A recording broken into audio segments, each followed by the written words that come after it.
que a Reitoria da Universidade Federal de São Carlos, a direção do Sistema Integrado de Bibliotecas da UFSCar e a direção da Biblioteca Comunitária recebem todas as pessoas para a continuidade desse grande evento em homenagem a Luiz Carlos Prestes, que teve início na manhã de hoje com a inauguração da exposição Linha do Tempo de Luiz Carlos Prestes, Fragmentos, no saguão da Biblioteca Comunitária e a partir de agora com as palestras e o lançamento dos livros de autoria de Anita Prestes.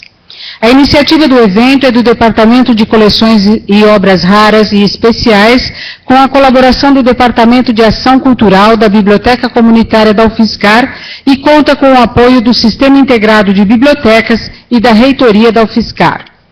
É uma honra receber nesta data a professora Anita Leocádia Prestes, da Universidade Federal do Rio de Janeiro, filha do militar e político Luiz Carlos Prestes e da militante Olga Benário Prestes, para esse dia de homenagens ao seu pai, Luiz Carlos Prestes, em agradecimento pela doação da coleção de livros e objetos pessoais que pertenceram ao político e um dos grandes personagens brasileiros do século XX. A vinda desse acervo para a Biblioteca Comunitária da UFSCar se deu por doação da professora Anita numa negociação que teve início em 2016 e a entrega efetiva da coleção se deu neste ano de 2018. Agradecemos a presença do diretor do Sistema Integrado de Bibliotecas da UFSCar, professor Dr. Roniberto Morato do Amaral, e da diretora da Biblioteca Comunitária, bibliotecária Marisa Cubas Lozano. Com satisfação, agradecemos a presença dos demais convidados que acompanham a professora Anita, professor Dr. Marcos César de Oliveira Pinheiro, da Universidade do Estado do Rio de Janeiro, professora doutora Amália Cristina Dias da Rocha Bezerra, da Faculdade de Educação da Baixada Fluminense da UERJ, e Dr. Luiz Antônio Ragon, vice-presidente do Instituto Luiz Carlos Prestes. Queremos agradecer a presença das demais autoridades, civis, acadêmicas, pró-reitores, secretários, diretores de centro, chefes de departamento, docentes, técnico-administrativos, alunos de graduação e de pós-graduação e demais convidados nesta tarde. Informamos que este evento está sendo transmitido ao vivo por webconferência no link webconferência.sead.ufscar.br e estará disponível em breve no site da Biblioteca Comunitária. Para proferir a palestra Luiz Carlos Prestes, a Constituinte e a Constituição de 1988, por ocasião do seu 30º aniversário, é com muita satisfação que convidamos a professora doutora Anita Leocádia Prestes.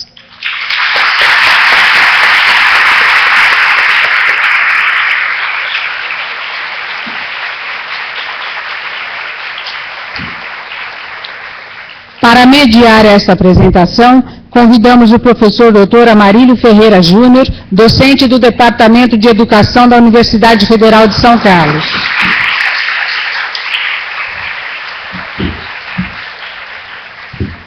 Antes da apresentação da professora Anita, queremos convidar a diretora da Biblioteca Comunitária da UFSCar, bibliotecária Marisa Cubas Lozano, e a bibliotecária responsável pelas coleções especiais da Biblioteca Comunitária, Isabel da Mota Franco, para prestarem uma homenagem à professora Anita.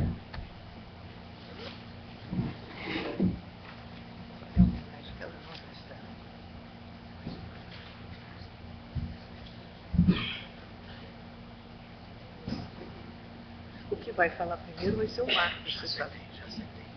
Opa. A placa que está sendo entregue tem os seguintes dizeres: a professora doutora Anita Leocádia Prestes, a direção da Biblioteca Comunitária da Universidade Federal de São Carlos, manifesta seu agradecimento pela doação da coleção Luiz Carlos Prestes, uma das grandes personagens brasileiras do século XX, e por confiar nesta instituição para preservar e disseminar este importante acervo para a memória brasileira. Sente-se honrada também pela sua presença nesta data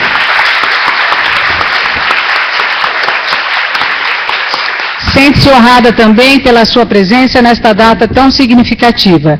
São Carlos, 24 de setembro de 2018, professora doutora Wanda Aparecida Machado Hoffmann, reitora da Universidade Federal de São Carlos, professor doutor Roniberto Morato do Amaral, diretor do Sistema Integrado de Bibliotecas da UFSCar, Marisa Cubas Lozano, diretora da Biblioteca Comunitária da UFSCar. Professora Anita é mestre em Química Industrial, doutora em Economia e Filosofia pelo Instituto de Ciências Sociais de Moscou, doutora em História pela Universidade Federal Fluminense, foi professora de História do Brasil no Departamento de História da UFRJ, cargo conquistado por meio de concurso público em 1992 e do qual se aposentou em 2007. É presidente do Instituto Luiz Carlos Prestes, autora de 13 livros. Em 1990, recebeu o prêmio da Casa das Américas pela publicação do livro Coluna Prestes em Cuba, por ocasião da Feira Internacional do Livro. É colaboradora do Arquivo da Memória Operária do Rio de Janeiro, da UFRJ, e membro de corpo editorial.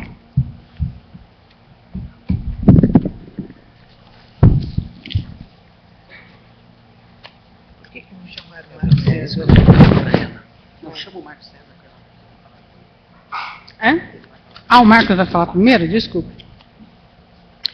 Então, nós gostaríamos também de convidar agora o professor Marcos César de Oliveira Pinheiro, da Universidade do Estado do Rio de Janeiro, que também fará uma palestra com o tema A Relevância Histórica de Luiz Carlos Prestes e seu legado político.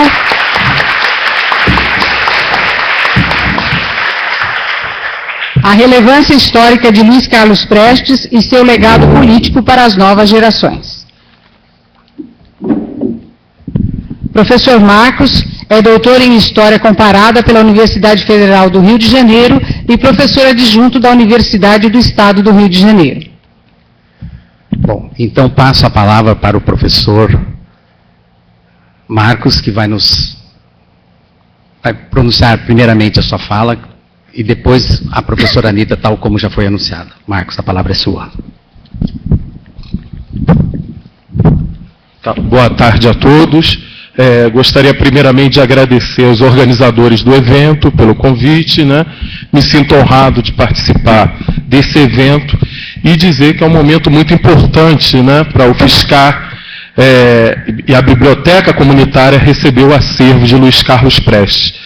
E aí nós alteramos a ordem, né, porque aí, na verdade, o que eu vou falar acaba sendo meio uma apresentação, né, da relevância histórica de Luiz Carlos Prestes, né, chamar a atenção para a importância dele para a história do Brasil e também para a história mundial. Lembrando que esse ano de 2018, né, se comemora os 120 anos de nascimento de Luiz Carlos Prestes, né? Então, é um momento muito importante o que está acontecendo aqui. De alguma maneira, não deixa de ser uma homenagem, né? A inauguração da exposição, a inauguração da linha do tempo e todo o trabalho que a Biblioteca Comunitária, a equipe aí está fazendo com o material que foi recebido, doado pela professora Anita. Luiz Carlos Prestes, né, é uma figura que vai aos extremos, né, muito amada e muito odiada no meio político, né, dependendo da posição ideológica das pessoas, das correntes e dos grupos.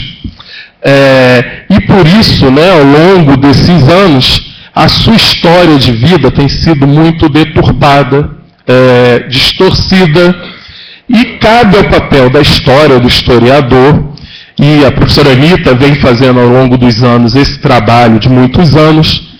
Eu, de alguma maneira, me considero também que procuro contribuir com isso, que desde a minha graduação eu trabalho com a história do PCB e do movimento operário no Brasil, sempre, né, desde a graduação, mestrado e doutorado, sob a orientação da professora Anita, né? Então, pode dizer assim, um servidor, né, acadêmico. Herdeiro intelectual, uma pessoa que procura dar continuidade a esse trabalho e divulgar a importância do Prestes. Não é uma questão de fazer apologia, não é uma questão de colocar em pedestal, mas chamar a atenção para a relevância histórica desse personagem, que como um sujeito histórico individual, atuou na história do Brasil do século XX, esteve sujeito a erros, acertos, a vitórias e a fracassos. Né? Dizia o poeta Pablo Neruda que nenhum dirigente comunista da América Latina teve uma vida tão trágica e portentosa quanto Luiz Carlos Prestes. Né? A sua vida, né, foi longeva, ele nasceu em 1898 e veio a falecer em 1990, né, viveu 92 anos, dos quais 70 anos participando das lutas sociais, das lutas políticas do país. Então, só daí a gente já tira a importância desse personagem histórico. Né? Não se pode falar da história do Brasil no século XX e ignorar a figura, a atuação de Luiz Carlos Prestes. Né? Então, ele é importante, né, nesses 70 anos de atuação política. Né, ele começa a ganhar visibilidade a partir do movimento chamado tenentista, né, do tenentismo, que começa no início dos anos 20. Em 22 a gente tem o episódio dos 18 do Forte, que o Prestes participou dos preparativos, mas não pôde participar porque na ocasião estava doente. E nesse movimento tenentista, né, o auge desse movimento tenentista é a célebre Coluna Prestes, né, que começa no Rio Grande do Sul e, quando chega ali no Paraná, vai se encontrar também com os rebelados de São Paulo, né, que se rebelam em São Paulo, e vai ver o encontro das duas colunas. Mas como defende a professora Anita Prestes na sua tese de doutorado, que se transformou em livro, foi até premiado, né, no Prêmio Casa de las Américas, né, ela defende que a coluna começa ali no Rio Grande do Sul. O que a historiografia, do modo geral, procura desqualificar esse momento da história, esse momento desses tenentes ali no Rio Grande do Sul, né, na região sul, até o encontro com os rebelados de São Paulo. Então, já na década de 20, Prestes já se destaca aí como a grande liderança da coluna Prestes, né, que inclusive essa coluna, essa epopeia, né, vai ganhar esse nome, ele vai ganhar visibilidade. É nos anos 20, né, que a imprensa da época vai dar visibilidade a essa alcunha, né, pelo qual ele ficou conhecido, que era Cavaleiro da Esperança. Né? Então ele vai se tornar a figura de maior prestígio entre os tenentes. Né? O que seria na época uma personalidade, uma pessoa muito famosa.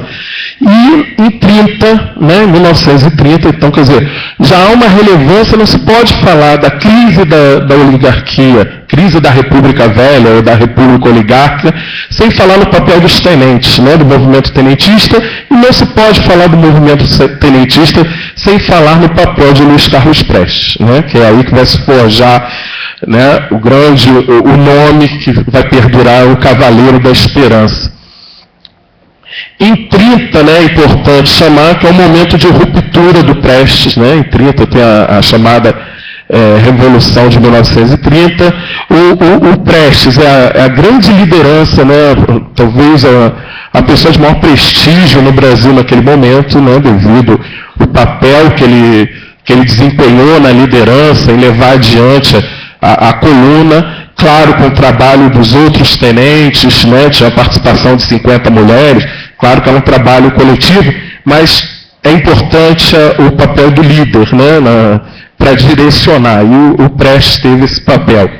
Em 30, né, o Prestes já exilado, né, que a coluna se exila, ela não consegue atingir os seus objetivos, mas também não foi derrotada. Né, então, por isso também ela é conhecida como a coluna invicta.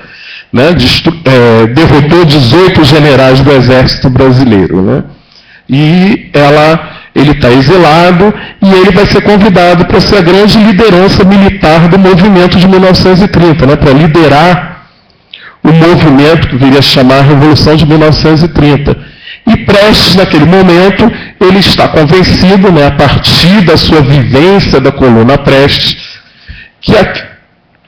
que o que eles defendiam, né, os liberais, que era uma proposta, que os tenentistas defendiam, era uma proposta liberal, de eleições livres, eleições moralizadas, o voto secreto, né, que não existia na chamada República Velha, a Primeira República, e o Prestes, na sua vivência, na sua andança, né, nesses mais de 2 anos andando pelo país, 27 mil quilômetros, né, a pé ou a cavalo, andando pelo país, ele se convence de que aquela proposta dos tenentes, né, de botar alguém, sempre a busca de um salvador, né, que é uma característica aqui dos brasileiros, está sempre buscando um salvador e não buscando a organização coletiva da nossa sociedade. O Prestes vai chegar à conclusão que ele precisava descobrir qual era a saída, né, uma solução para os problemas sociais do Brasil, e é quando ele vai se aproximar do marxismo.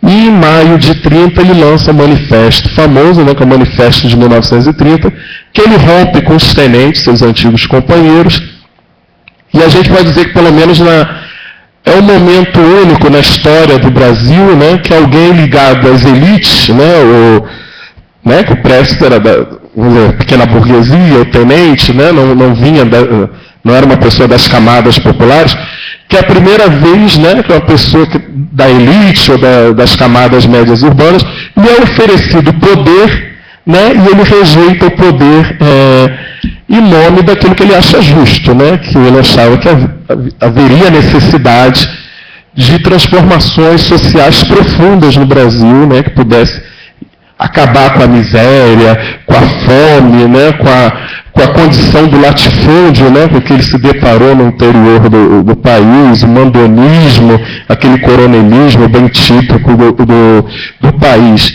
Depois, né, então tem esse momento de ruptura do Prestes, né, mas uma vez a gente acho que não pode falar da história do Brasil, vai falar de 30, e não falar do papel do Prestes aí em se negar a participar do movimento de 30. Por não reconhecer este movimento como comprometido com os interesses das classes populares. E como a professora Anita costuma sempre dizer, é a partir daí que o Prestes vai ganhar o ódio das classes dominantes, né? Porque é difícil alguém recusar o poder, né? Até hoje as pessoas, né, abrem mão do poder, né?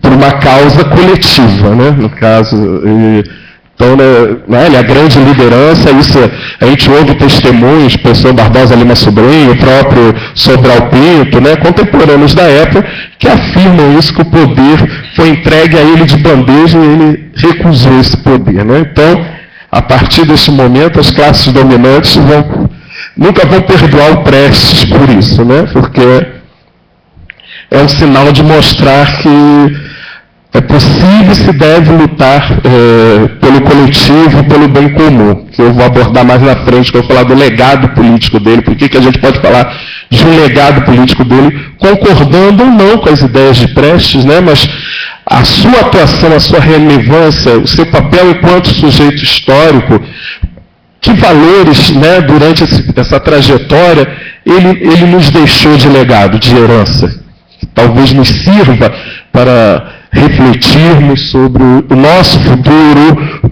principalmente sobre o nosso presente, né? Sobre o nosso presente, do que estamos vivendo.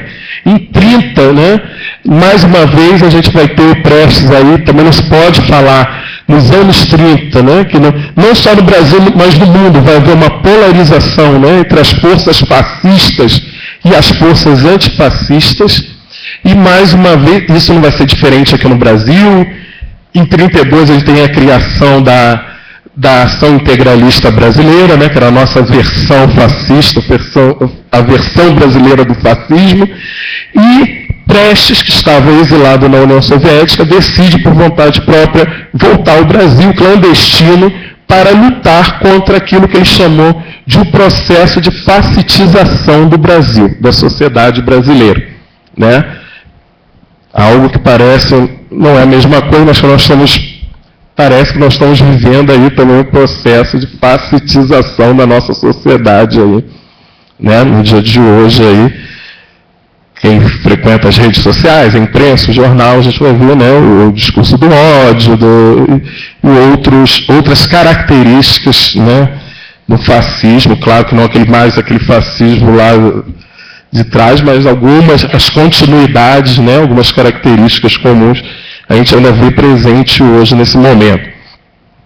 E o Prestes, né, com a formação da Aliança Nacional Libertadora, que vai ser a grande frente de luta antifascista no Brasil ali nos anos 30, em 35, que é criado em 35, e ele vai ser aclamado presidente de honra. Né? Então também não temos como falar da luta contra o fascismo no Brasil nos anos 30 e não falar da figura de Luiz Carlos Prestes. Né? E até porque vai ganhar relevância internacional quando em 5 de março de 36 ele é preso, né, junto com a sua companheira, esposa, Olga Benário Prestes. Né? Ele ficará 9 anos preso incomunicável, numa solitária, grande parte incomunicável. Né? Em alguns momentos vão conseguir que ele troque correspondência, que ele seja, com o advogado dele, Sobral Pinto, seja recebido, né, consiga falar com ele, mas desses 9 anos, ele ficou 9 anos numa solitária. E dos 9, quase todos, né, a maioria do tempo desses 9 anos, ele ficou incomunicável. Né? E a história trágica que vai ganhar, né, da própria repercussão da deportação da Olga grávida, né, com a conivência do Supremo Tribunal Federal, né, que foi o Getúlio, manda ela deportada, sem culpa formada, como diz a professora Anitta, a expressão na calada da noite, né? Foi deportada ela e uma outra companheira dela alemã, a Elisa Evert, e com a conivência do Supremo Tribunal Federal, né? Porque entraram com habeas corpus e foi negado, porque a lei brasileira, a Constituição, garantia, né, que uma estrangeira grávida de um brasileiro tinha o direito de ter o seu filho em terras brasileiras. E o Supremo Tribunal Federal, né, negou o habeas corpus, né, ou seja, passou por cima da Constituição. Né. Também estamos vendo aí coisas estranhas acontecer hoje em dia, né? O papel do Supremo hoje em dia, né? Se eles estão fazendo o papel de fato julgar se é constitucional ou não, e a gente vê que já é uma prática, não é novidade, né, na história do Supremo. E nessa ocasião que ele é preso, né, para a gente ver, né, vou citar uma fala aqui do Romain Rolland, que é um historiador, um escritor francês renomado, prêmio Nobel de Literatura, que na ocasião da prisão do Prestes, né, que ganhou repercussão internacional, porque ele já, desde a coluna Prestes, né, ele já tinha ganhado prestígio, não apenas nacional, como internacional. E devido à prisão dele, em 36, o Romain Rolland fala o seguinte, abre aspas, Luiz Carlos Prestes entrou vivo no panteão da história. Os séculos cantarão a canção de gesta dos 1.500 homens da coluna Prestes e sua marcha de quase 3 anos através do Brasil. O Carlos Prestes nos é sagrado. Ele pertence a toda a humanidade. Quem o atinge, atinge-a. Né? Isso já em 1936, da prisão dele, né? A repercussão que teve, imediatamente começou-se, né, a chamada campanha Prestes pela libertação dos presos políticos no Brasil, comandados e liderados pela mãe do Prestes, a dona Leocádia Felizardo Prestes, acompanhado da filha caçula Lígia Prestes.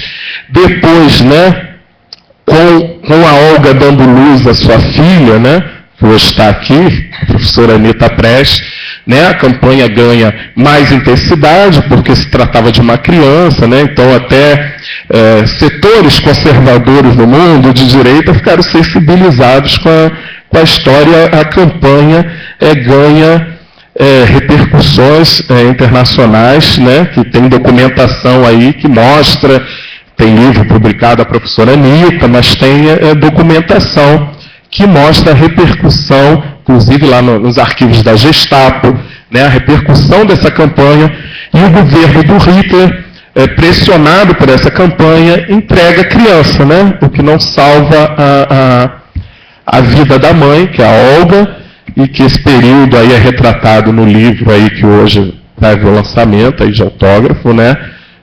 A professora Anitta descreve após a prisão o que quando ela entregue, né? Quando a filha entregue a avó materna, o que acontece com a Olga até o seu assassinato, né?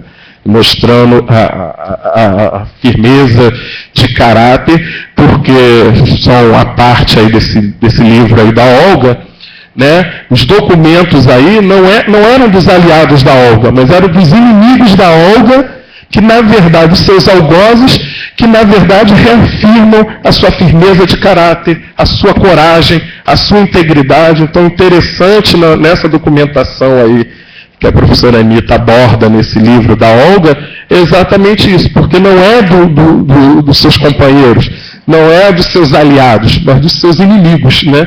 É a confirmação dos seus inimigos de tudo aquilo que já se falava da Olga, né? De uma pessoa firme, de uma pessoa lutadora e combatente.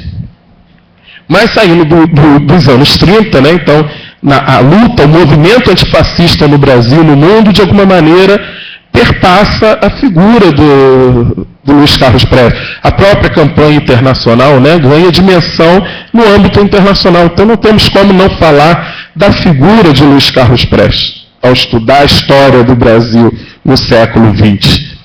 Quando chega em 1945, a anistia, os presos políticos são libertados, entre eles Luiz Carlos Prestes, e mais uma vez, nesse curto período de legalidade do PCB, em que o Prestes é o então secretário-geral, tinha sido eleito em 43, mesmo na prisão, a direção do partido ele foi eleito, mesmo ausente, para secretário-geral do partido, mas ele só é liberto em abril de 45, e nesse período, né, nesse curto período de legalidade do PCB, que vai de 45 a 47, né, que em 47 ele é cassado do partido, e em janeiro, no meio do ano de 47 é cassado, e em janeiro de 48 os parlamentares em todo o Brasil, que foram muito bem votados, né, eles tiveram nesses anos 45 e 47, nas eleições de 45 e 47, os comunistas tiveram uma votação expressiva em todo o Brasil.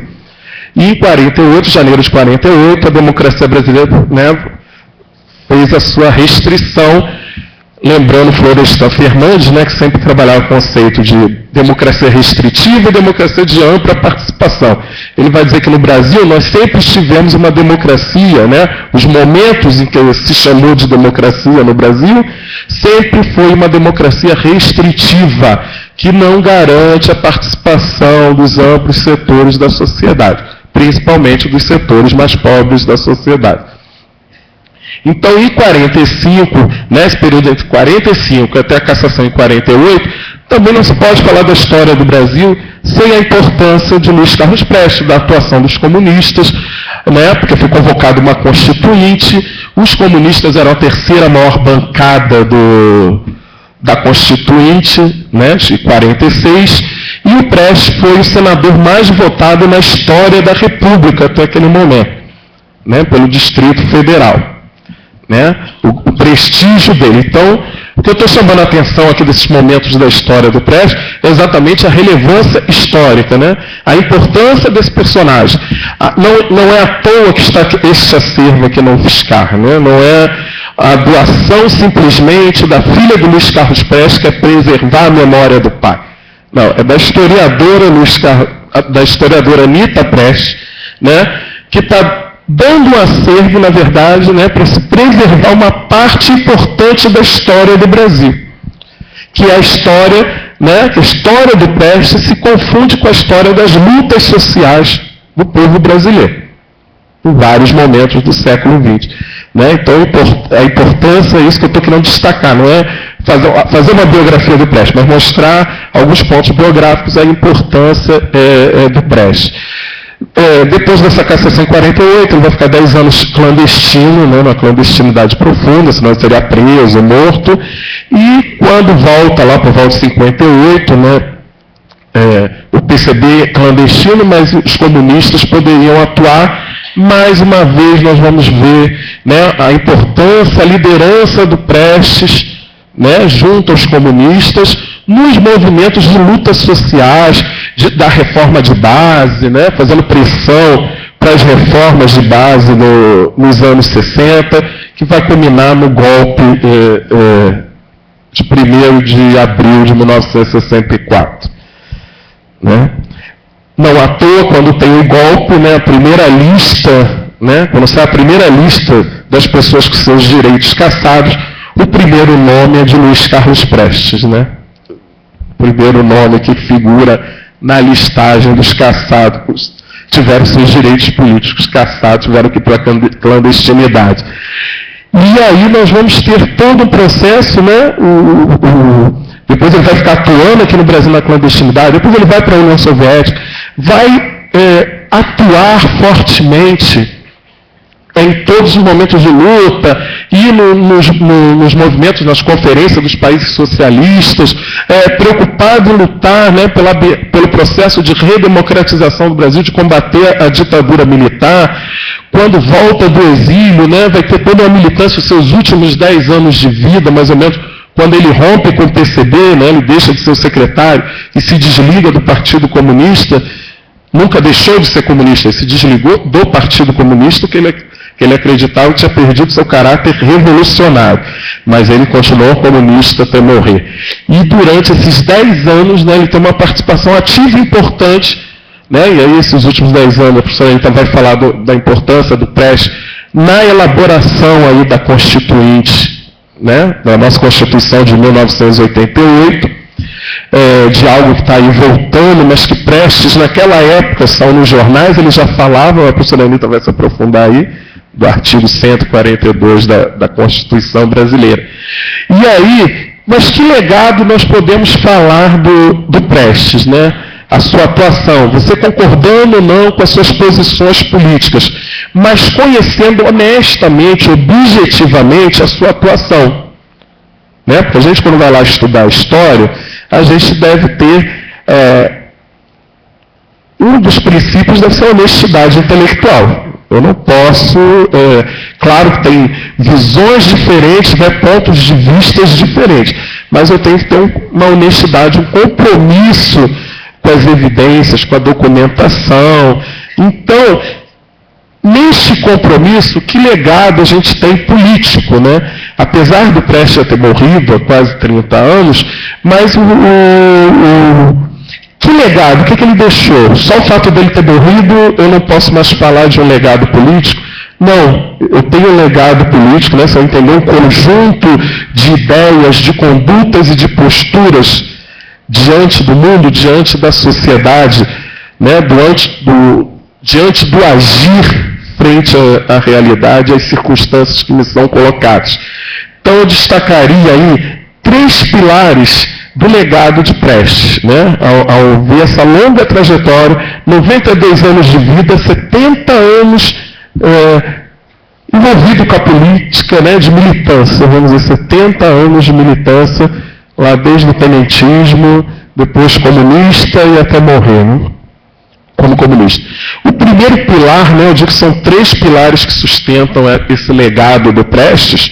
O primeiro é o repúdio às injustiças sociais e a luta para superá-los. Né? Isso a gente já vê desde a atuação dele na coluna Prestes. Né? Esse pilar aí já é muito nítido quando se estuda a coluna Prestes. Né? As ideias, o testemunho do Prestes, o quanto chocou a miséria do povo brasileiro, né? Nesses quase 3 anos e 27 mil quilômetros percorrendo o Brasil, né? Do sul ao norte, nordeste, região centro-oeste, né? Então esse repúdio que ele teve às injustiças sociais e a busca por tentar superar, né? Buscar uma solução, como que ele poderia contribuir e que teoria, né?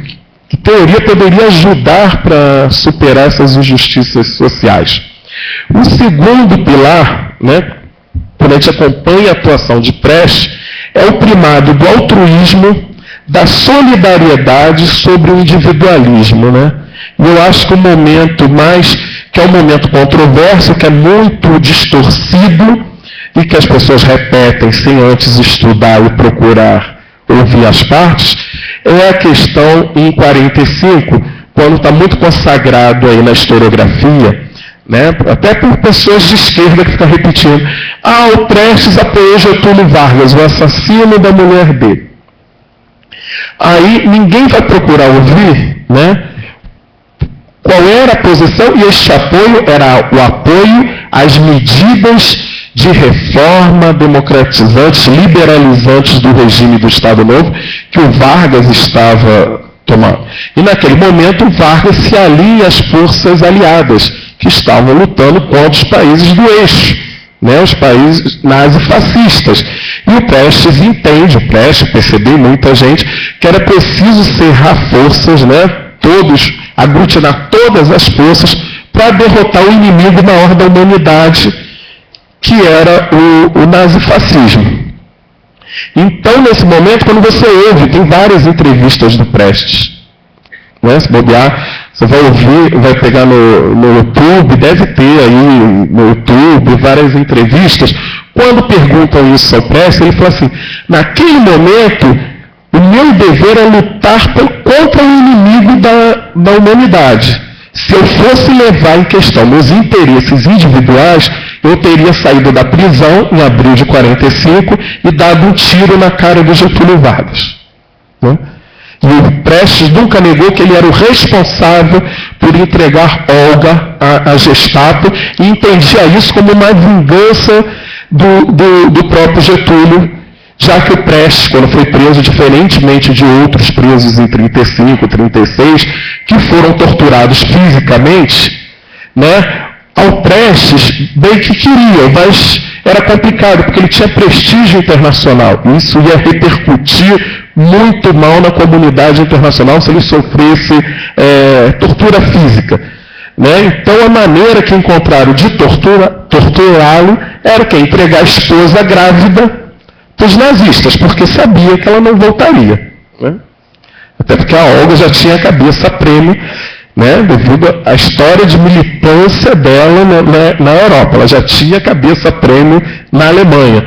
Então saberia, e provavelmente a criança também não voltaria, né, mas felizmente houve uma campanha internacional, né, de tal magnitude que pressionou o governo da Alemanha nazista a entregar o bebê para a avó paterna. Mas isso também foi uma longa luta, não foi fácil, foi uma luta muito árdua. Então, eu já pego até esse exemplo da mostra do altruísmo, né, da solidariedade, aonde eu coloco os interesses do bem comum, o interesse coletivo, acima dos interesses individuais. E olha que o dele era bem, né, individual, particular, doloroso. Né? Então, no legado do Prestes, mostra isso, né? É um outro pilar desse legado político dele. Né, de como não é só, quando você fala legado político, não é só para o líder político, líder partidário.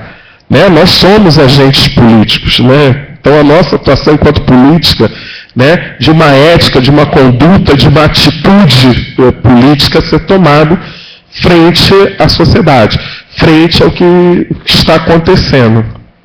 Né? Ou você se coloca contra as coisas ruins que de fato, né, destroem e corrompem a sociedade, que são problemas estruturais, ou você aceita manter tudo como está. Né?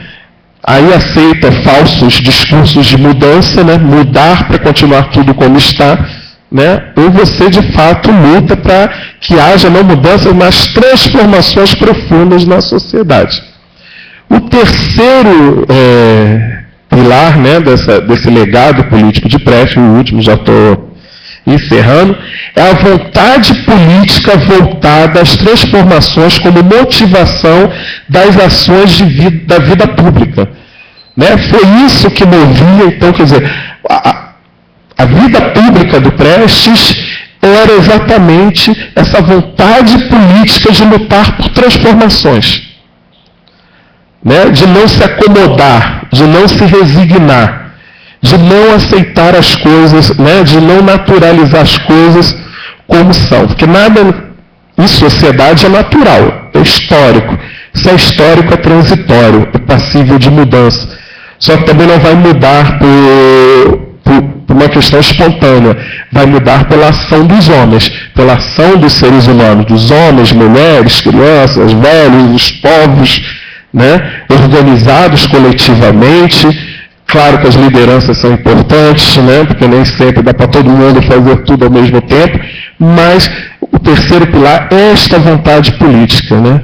Então, acho que o Prestes tem esse legado, mas para isso a gente tem que conhecer a história dele, né? E aqui, neste momento, né, que é o UFSCar, a Biblioteca Comunitária, é esse espaço, tem uma linha do tempo, tem um acervo, né, quando tiver disponibilizado, né, tudo já preparado e tratado, disponibilizado para ser um centro de pesquisa.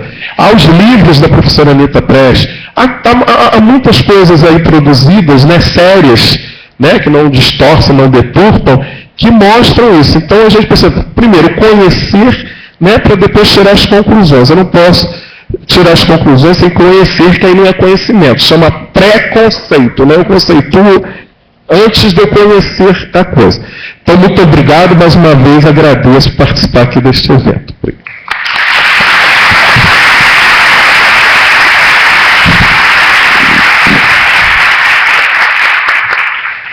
Bom, quero agradecer o professor Dr. Marcos César de Oliveira Pinheiro, da UERJ, por essa exposição tão competente, tão sistemática sobre a trajetória desse grande personagem da história do Brasil, que é o Luiz Carlos Prestes.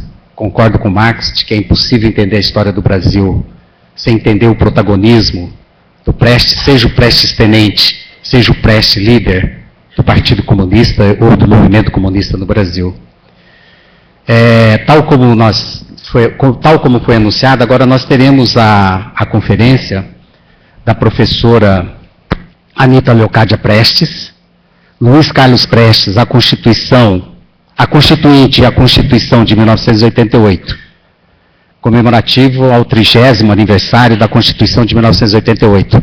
Antes de passar a palavra para a professora Anita, queria dizer que esse que vos fala está um pouco emocionado por estar tendo essa oportunidade de estar do lado dessas duas figuras, principalmente da professora Anita, porque temos uma coisa em comum, que é a nossa militância no Partido Comunista. Quando cheguei no Instituto de Ciências Sociais em Moscou, no início dos anos 80, onde a professora Anita fez a defesa da tese de doutorado dela sobre a constituição do capitalismo monopolista de Estado no contexto da ditadura, a partir do contexto da ditadura militar, o meu professor de economia política, o professor Oleg Tsukhanov, que era amigo pessoal da professora Anita, colocou as referências, estavam em russo, mas ele era um poliglota e traduzia perfeitamente para o português.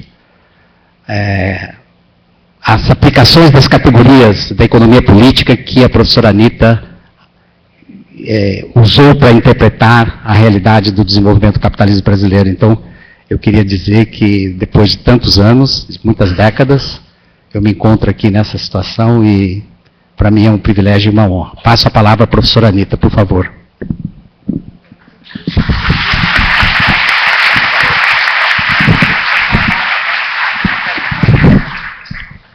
Esse aqui vai funcionar com certeza. Alô, alô? Está funcionando? Tá. Bom, boa tarde a todos, né?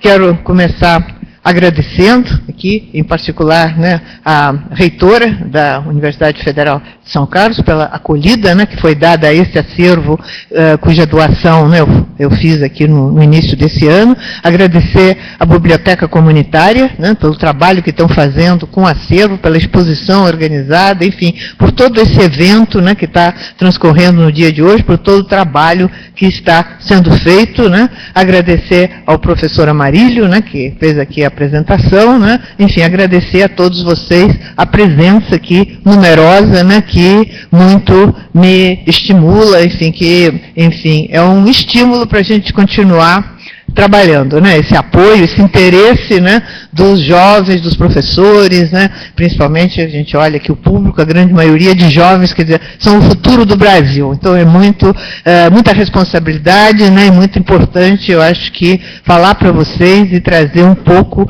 das reflexões, né, que eu e alguns outros companheiros, amigos temos feito, colegas, né, temos feito sobre essa realidade brasileira atual, contemporânea. O tema do meu texto hoje, eu preparei um texto porque acho que dessa forma dá para se situar melhor no tempo, né? Não se perder na fala, porque como tem muita coisa, então a gente fica algo mais compacto lendo um texto. O tema, como já foi anunciado, é Luiz Carlos Prestes, a Constituinte e a Constituição de 1988. Durante toda como nós vamos ver aqui durante a minha fala, durante toda essa década de 80, o Prestes, foram os últimos 10 anos da vida dele, né? Ele voltou ao Brasil com a anistia, em 1979, no final de 1979, e morreu, como já foi dito aqui hoje, no início de 1990. Então, essa década dos anos 80, o Prestes travou um combate muito grande contra a ditadura, que ainda estava presente, né, em 79, 80, até 85, esses últimos anos da ditadura, depois contra os resquícios dessa ditadura que permaneceram, e inclusive a respeito dessa Constituição, da Constituinte e da Constituição, que afinal foi aprovada, né, em 1988. Quer dizer, antes, durante os trabalhos da Constituinte e depois do trabalho da Constituinte, o Prestes travou um combate muito sério contra as questões negativas que tem nessa Constituição. Como a gente vai ver, a questão da tutela militar sobre a qual estamos hoje todos nós ainda, né, submetidos. Embora aparentemente, né, não só aparentemente, como terminou a ditadura em 85, né, mas na prática, né, o Estado autoritário continua aí presente. Bom, na primeira entrevista coletiva à imprensa que o Prestes deu quando ele voltou do exílio, ainda em outubro de 1979, ele manteve as posições que já vinha defendendo desde a Europa sobre a convocação de uma Assembleia Constituinte e sobre a Lei de Segurança Nacional. Eram temas quentes na época, extremamente palpitantes, que todo mundo discutia na imprensa, enfim, em todos os espaços possíveis. Ele dizia nessa entrevista: sou contra a convocação de uma Assembleia Constituinte com Figueiredo, era o ditador da época, né? Enquanto não houver liberdade de organização para todas as correntes políticas, não é possível convocar uma Assembleia Constituinte que seja capaz de representar efetivamente a vontade da nação e possa decidir soberanamente sobre os destinos do país. Então, isso logo na primeira entrevista, ao chegar ao Brasil, ele disse isso. Depois, ele então era secretário-geral ainda do PCB, né, do Partido Comunista Brasileiro, definiu, segundo ele, as condições necessárias para a convocação dessa Constituinte. Dizia ele, era necessária a revogação das leis de exceção, não apenas a Lei de Segurança Nacional, mas as próprias salvaguardas constitucionais que permitem ao Poder Executivo decretar o estado de emergência sem consulta ao Parlamento, assegurar o direito de greve para os trabalhadores, a independência sindical do Ministério do Trabalho, livre organização de partidos políticos de todas as correntes de opinião. Eram as condições que o Prestes considerava necessárias para que se pudesse convocar uma Constituinte que efetivamente fosse democrática, né? Referindo-se à Lei de Segurança Nacional, na época, é uma lei que vem da ditadura, né?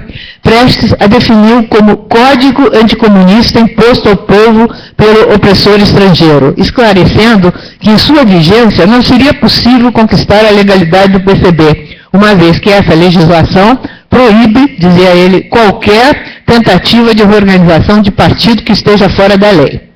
Em outra entrevista, na mesma época, concedida poucos dias depois, ele frisou que a ditadura perdura.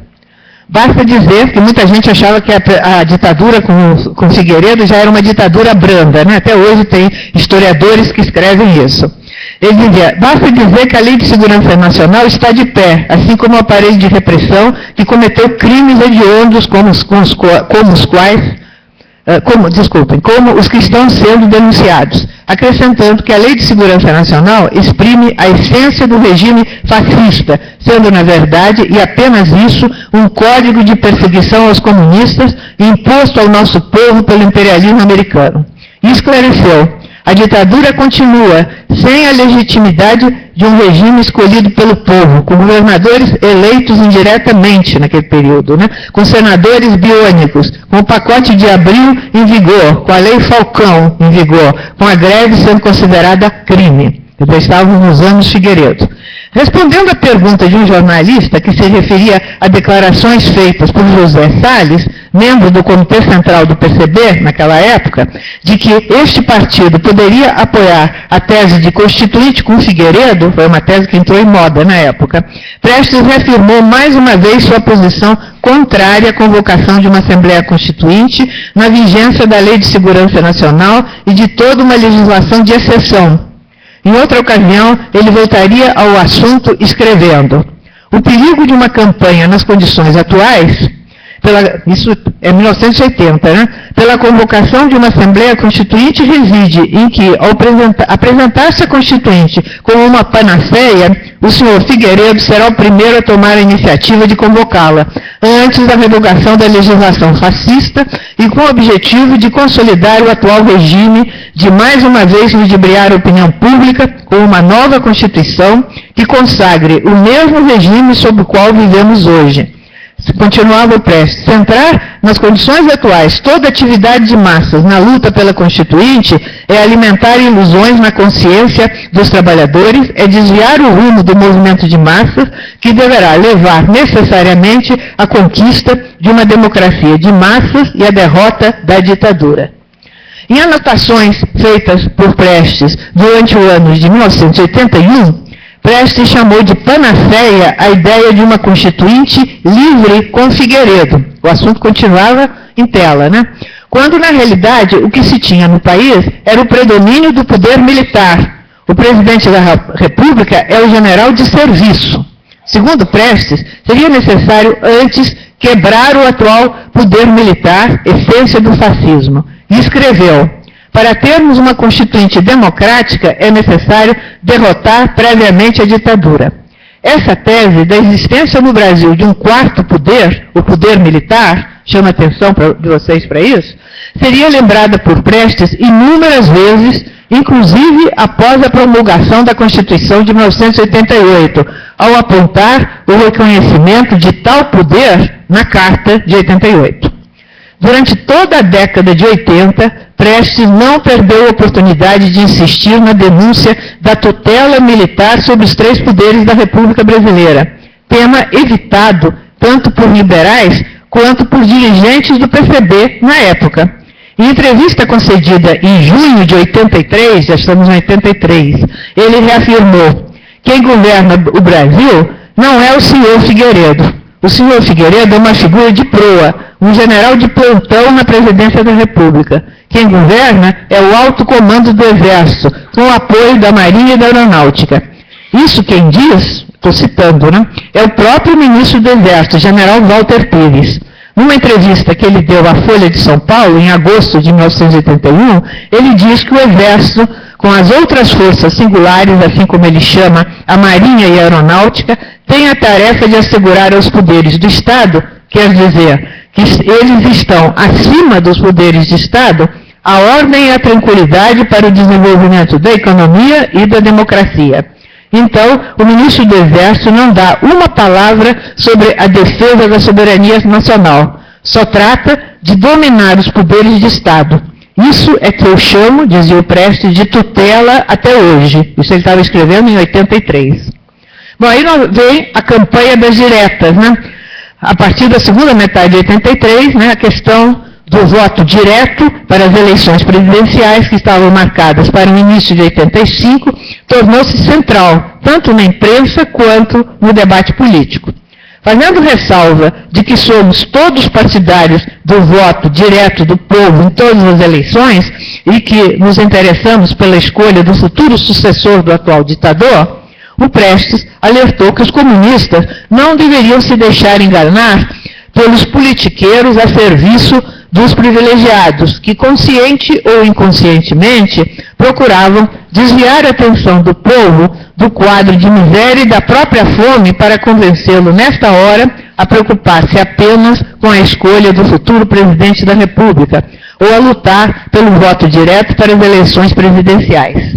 Em outra ocasião, ele reafirmou: voto direto não livra o país da crise, e o debate do tema serve apenas para desviar a atenção do povo de seus problemas fundamentais, como miséria, falta de trabalho, fome.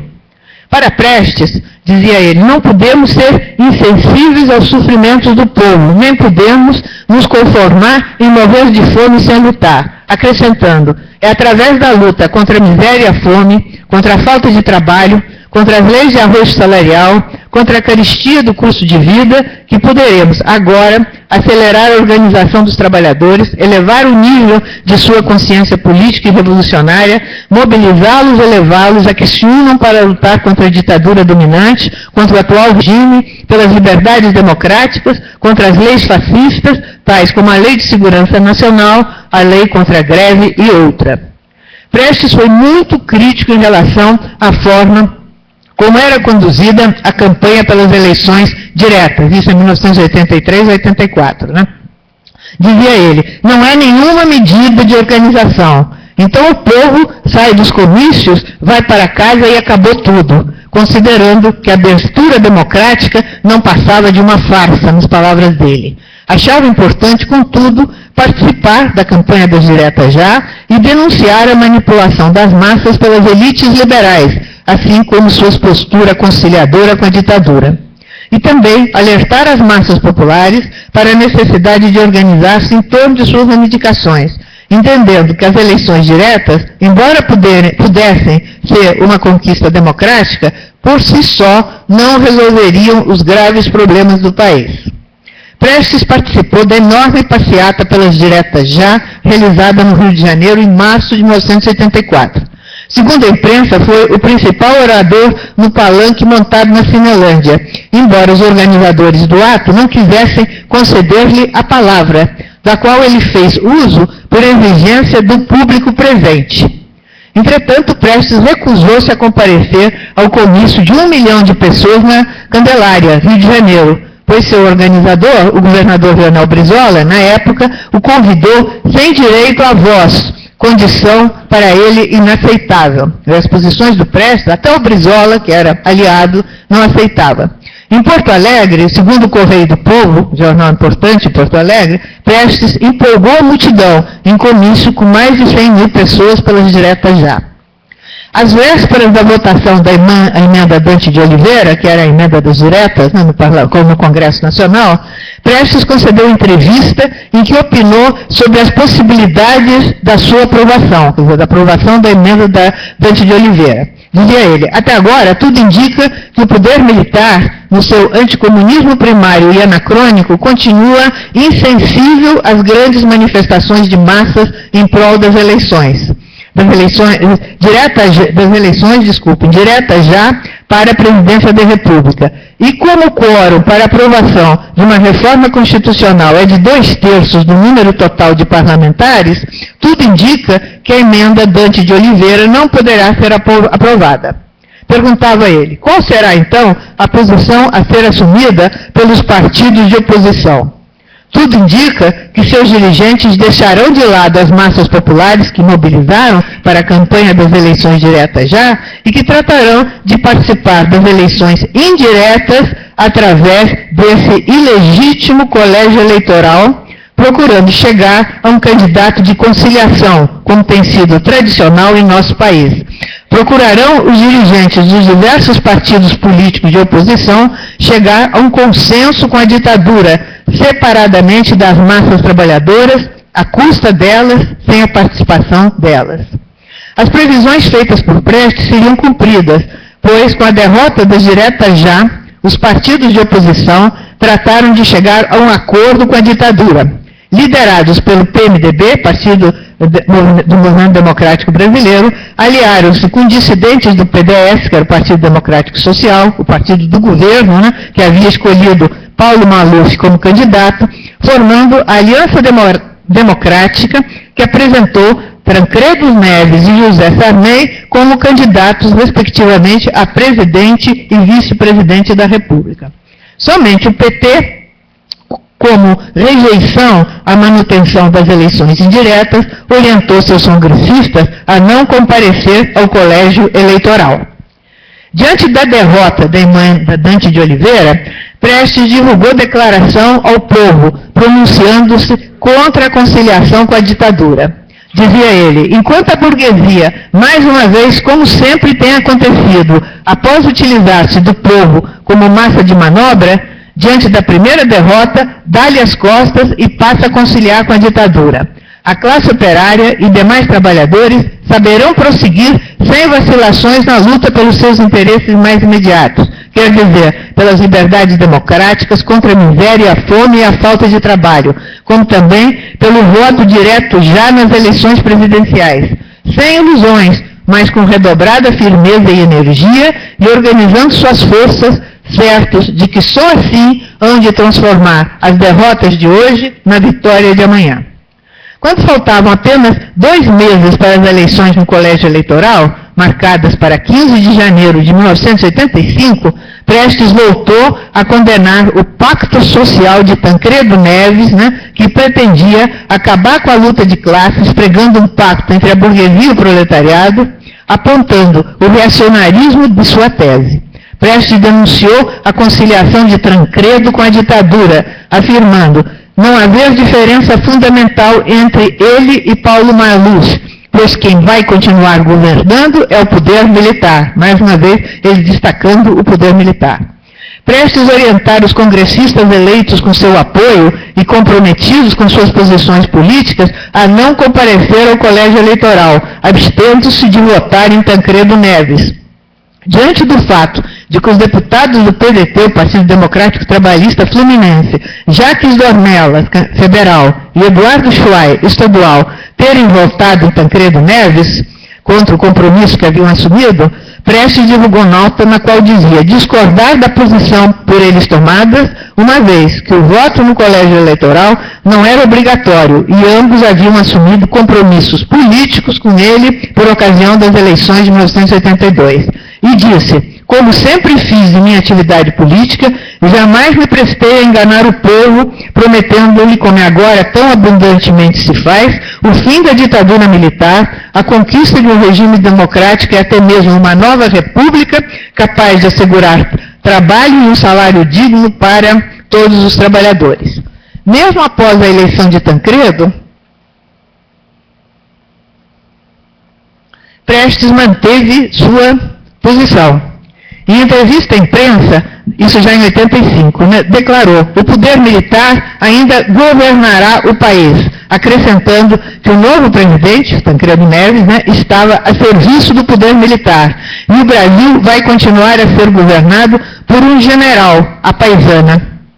Denunciou como os militares estavam desgastados, o alto comando achou que devia se manter no poder através de um candidato civil e, de preferência, oposicionista. Dizia estar convencido ainda de que Paulo Maluf, candidato oficial do partido governista, atuara apenas como boi de piranha.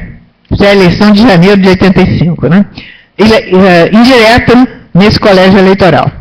No manifesto lançado por ocasião do 1º de maio de 1985, Prestes condenou os dirigentes de todos os partidos políticos, desde o PDS ao PMDB, até os chamados partidos de esquerda, PCB, PCdoB e MR8, que pretendiam enganar o povo ao afirmarem que foi reconquistada a democracia, foi suprimido o militarismo e até mesmo alcançada uma nova república.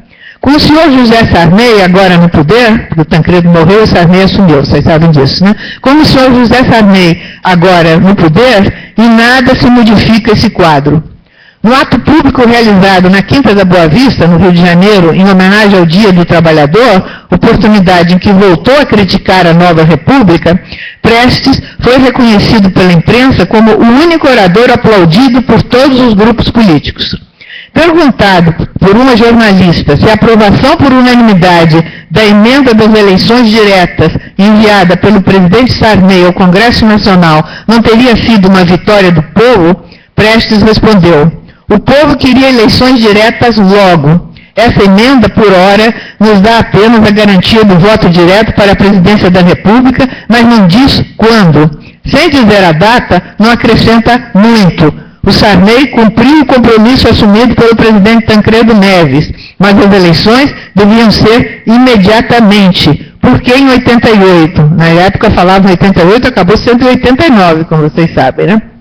Bom, aí vamos ver a questão mais específica da Constituinte, né, de 1988. No início do governo Sarney, como vocês sabem, ele assumiu, né, em abril de 85, com a morte do Tancredo, continuava-se a discutir nos meios políticos a possibilidade de um pacto social, assim como a convocação da Constituinte. Prestes criticou o pacto social, que considerava ser uma aliança do leão com a ovelha, já se sabendo quem vai ser comido. Em 15 de maio de 1985, quando foi aprovada a emenda constitucional determinando a convocação da Assembleia Constituinte, formada pelos componentes do Congresso Nacional, que se reuniria a partir de 1º de fevereiro de 1987, Prestes voltou a criticar tal solução. Para ele, a Constituinte deveria ser exclusivamente constituinte, separada do Congresso Nacional, sem suas funções parlamentares. Reafirmou que a convocação da Assembleia Constituinte deveria ser precedida da remoção do lixo fascista, ou seja, da Lei de Segurança Nacional, da Lei de Imprensa, da proibição de greves e a Lei de Estrangeiros, entre outras.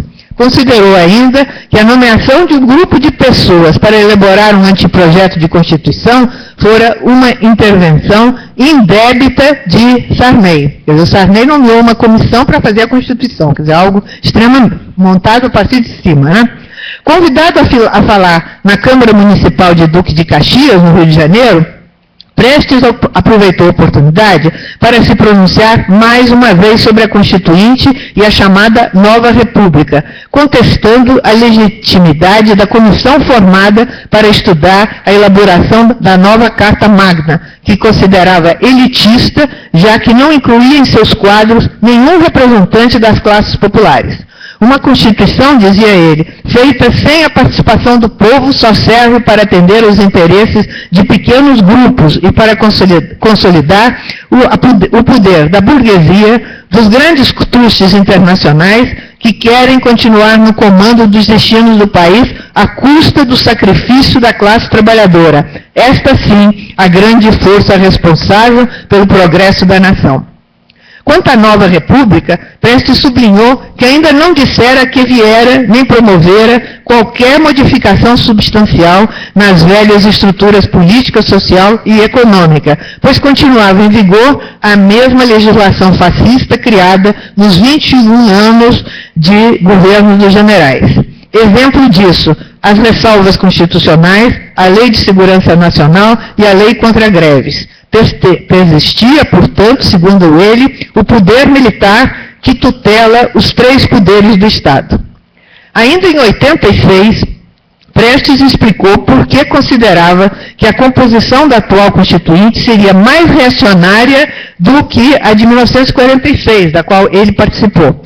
Ao invés de ser convocada uma Assembleia Constituinte exclusiva, elege-se um Congresso, em que há também o problema da representação, pois no Acre, um deputado era eleito com 10 mil votos, e em São Paulo seriam necessários 132 mil. Destacou mais uma vez o elitismo da comissão de notáveis nomeada por Sarney para elaborar o anteprojeto de Constituição. Prestes insistia no argumento de que toda a legislação fascista continuava de pé, perguntando: como dizer que se trata de uma Constituinte democrática? Em 87, já um ano depois, ao analisar a situação brasileira, Prestes afirmou: o Brasil está, depois de 21 anos de uma ditadura militar, com um governo civil. Chamam a isso Nova República, mas nenhum general fascista foi afastado. Os assassinos que torturavam, matavam presos políticos não foram punidos, nenhum deles. A legislação fascista continua toda de pé. Lei de segurança nacional, lei contra as greves, lei contra os estrangeiros, tudo isso continua da mesma forma, não houve modificação. A tal República Nova já nasceu velha, porque em vez de uma solução radical que o povo desejava, o que tivemos foi uma conciliação geral. Prestes acrescentou que a Constituinte fora eleita sem que nenhuma lei dos generais tivesse sido revogada, concluindo que em tais condições não poderia ser soberana e livre. Lembrou também que se tratava da eleição mais cara na história do Brasil, pois para eleger um deputado foram necessários bilhões de cruzeiros ou milhares e milhares de cruzados. Tratava-se, portanto, de uma constituinte dos grandes empresários que haviam financiado a eleição. A minoria mais radical tem homens honestos, homens sérios, como Florestan Fernandes, por exemplo, mas não passam de 40 em uma constituinte de 550. Então, o que eles podem fazer? Às vésperas da promulgação da Constituição, marcada para 5 de outubro de 1988, está completando 30 anos, né? Prestes voltou a abordar de forma circunstanciada sua tese do poder militar, ao escrever em artigo que todos os que se têm manifestado para exaltar o trabalho realizado pelos senhores constituintes, e muito particularmente eles próprios, muito significativamente, silenciam a respeito do artigo 142, que se refere às Forças Armadas. Prestes afirmou que nesse artigo 142 lhe são atribuídas funções evidentemente incompatíveis com o regime efetivamente democrático. Trata-se de preceito que constituiu uma das maiores, ou mesmo a maior vitória dos generais na Constituinte, segundo a opinião do professor, é um professor que na época tinha bastante prestígio no Rio de Janeiro, Eurico Lima de Figueiredo, citado pela revista Isto é, Senhor, na qualidade de conhecido especialista em assuntos militares, o qual afirma, citava o Prestes, que eles, os militares, ganharam na Constituinte todas as batalhas. Não era nem o Prestes que estava dizendo isso, era um professor da Universidade Federal Fluminense. De acordo com esse artigo da Constituição, as Forças Armadas, quer dizer, aos generais, dizia Prestes, é concedida a atribuição constitucional de garantirem a lei e a ordem. Prosseguindo em sua análise, Prestes afirmou: atribuição constitucional que nem ao presidente da República ou aos outros dois poderes de Estado é tão expressamente concedida. Ressaltou, contudo, que a inclusão da afirmação de que aquela atribuição dependerá da iniciativa de um dos poderes de Estado não passava de uma reserva evidentemente apenas formal, já que será sempre fácil aos donos dos tanques e metralhadoras impor a um dos poderes do Estado que tome a referida iniciativa. Prestes considerava que o artigo 142 contraria conhecido preceito da tradição constitucional de nosso país, que sempre afirmou serem os três poderes do Estado autônomos, mas harmônicos entre si, não podendo, portanto, nenhum deles tomar qualquer iniciativa isoladamente. A seguir, o Prestes não deixou dúvidas quanto à essência desse artigo 142. Chamo muita atenção de vocês para isso, porque hoje se ignora isso. A imprensa, os meios de comunicação, ninguém fala nesse artigo 142. Dizia o Prestes: em nome da salvaguarda da lei e da ordem pública, ou de sua garantia, estarão as Forças Armadas colocadas acima dos três poderes do Estado. Com a nova Constituição, prosseguirá, assim, o predomínio das Forças Armadas na direção política da nação, podendo constitucionalmente tanto depor o presidente da República quanto os três poderes de Estado, como também intervir no movimento sindical, destituindo seus dirigentes ou intervindo abertamente em qualquer movimento grevista, como vem se fazendo desde os decretos de Getúlio Vargas de 1931, ou mesmo voltando aos tempos anteriores, em que a questão social era considerada uma questão de polícia, segundo o senhor Washington Luiz, o último presidente da República Velha. Na argumentação desenvolvida por Prestes, encontra-se ainda a seguinte explicação para o silêncio que se mantém até os dias atuais a respeito do artigo 142. Dizia ele: todos os preceitos da nova Constituição, na verdade, por melhores que sejam, a nada serão reduzidos em virtude do artigo 142, com a atribuição conquistada pelos generais de garantir a lei e a ordem. O silêncio feito a respeito daquele artigo é explicável. Trata-se de encobrir para o povo o preceito mais reacionário ou ditatorial da nova Constituição, a qual, na prática, pode a qualquer momento ser anulada ou rasgada constitucionalmente, ou seja, dentro da lei. Concluindo esse artigo, Prestes diagnosticou: muito ainda precisamos lutar para nos livrarmos dessa interferência indébita e nefasta dos generais para conquistarmos um regime efetivamente democrático. Isso ele estava escrevendo em 88. Hoje, eu vindo um pouco mais para os nossos dias, constato a permanência desse poder militar.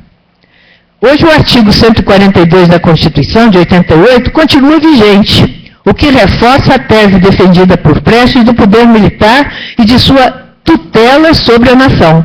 Recentemente, em 24 de maio do ano passado, o presidente Michel Temer recorreu a esse artigo da Constituição, regulamentado pela Lei Complementar número 97 de 1999 e pelo Decreto Presidencial 3.897 de 2001, para garantir a segurança no Distrito Federal, com o objetivo de enfrentar as manifestações populares que estavam em curso na capital da República.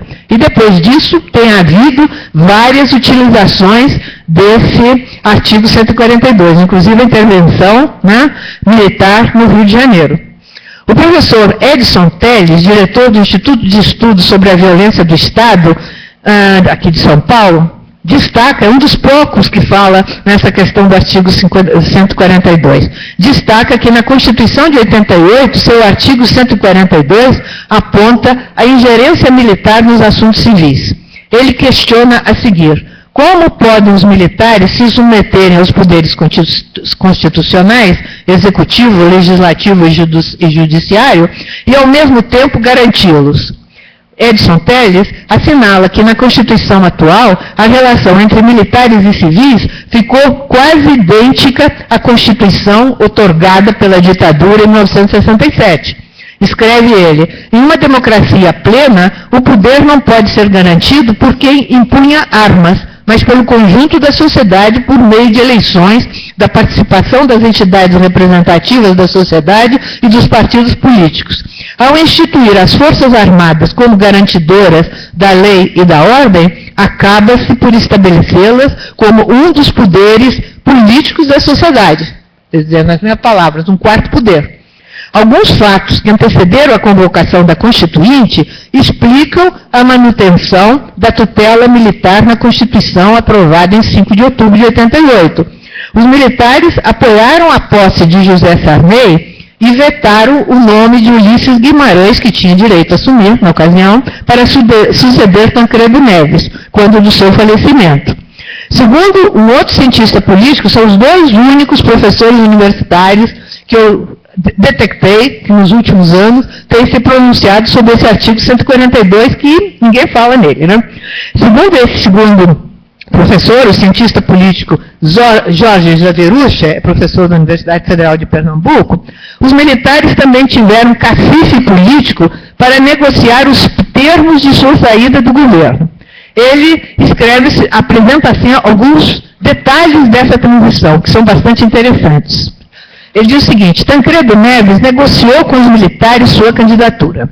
Paulo Maluf, candidato presidencial derrotado por Tancredo Neves no colégio eleitoral, confirmou a existência de um acordo secreto entre Tancredo Neves e o então ministro do Exército, general Walter Pires, sobre a transição. Isso é o Estado de São Paulo, tem a notícia no Estado de São Paulo de 1989. Continua o Javerucha. Os militares vetaram uma Assembleia Nacional Constituinte como órgão responsável pela elaboração da nova Constituição. Receosos de perderem o controle das futuras decisões, somente aceitaram um Congresso Constituinte, né, composto pelos membros eleitos para o existente Congresso, conforme confidenciou o então senador Fernando Henrique Cardoso em uma reunião pública.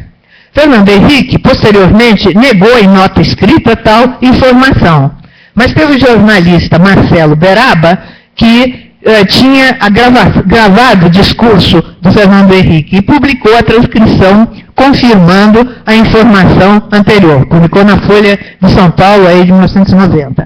Nenhum militar seria julgado por supostos abusos de direitos humanos, em contraste com o ocorrido na Argentina de Raul Alfonsin. Isso foi uma exigência dos militares, né, à Constituinte. Os trabalhos da Constituinte foram monitorados de perto pelos militares, da mesma maneira que a sucessão de Tancredo.